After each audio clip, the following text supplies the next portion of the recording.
ના ના એ ચાલુ રહે કાહું લેવા આગળ જા ઘડી કાહું લેવા હા તો વાત તો તમને કીધું નહીં કીધેલી છે ભાઈ કેટલા 1 મિનિટ ઉપર કેટલા ટાઈમ પહેલા વાત કરેલી ભાઈ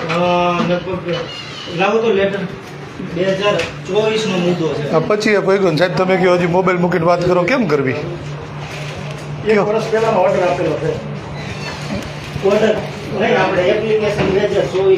હાલો હા એપ્લિકેશન અને આપણે જિલ્લા કોર્ડિનેટર સાહેબ એમ કહે છે દિવ્યાંગો હું કરી લઉં એને જરાક બોલાવી લો ને એટલે એની કહીએ મિનિટ રોશનભાઈ આની માટે કદાચ આપણા બહેનોને જો ન્યાય ન મળે તો આની માટે અમારે સુસાઇડ કરવું પડે ને તો હાલમાં કરવાથી સુસાઇડ કરવાનું થોડી ખરાબ જિલ્લા કોર્ડિનેટર એવું નથી કરવું આપણે જિલ્લા કોર્ડિનેટર જે વ્યક્તિ છે ને એની અમરેલીમાંથી ગમે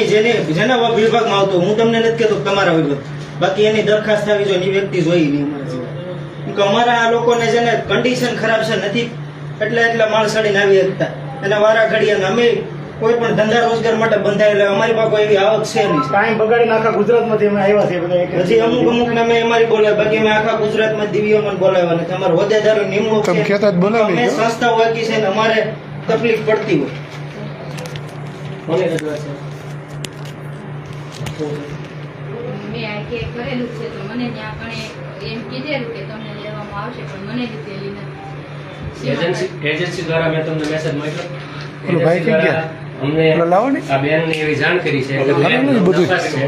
અને આઈટી કરેલું છે એટલે લઈ શકાય નહીં હું 10 ભણેલી છું પણ તમે 10 પાસ નથી ને 10 પાસ સાહેબ એજન્સીનો એવો કોઈ પરિપત્ર નથી કે આમાં 9 પાસ હોય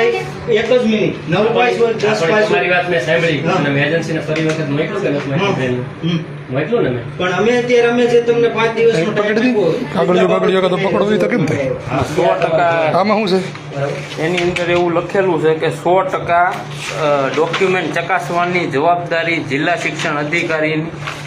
હોય છે તો જિલ્લા શિક્ષણ અધિકારી શું કહીશ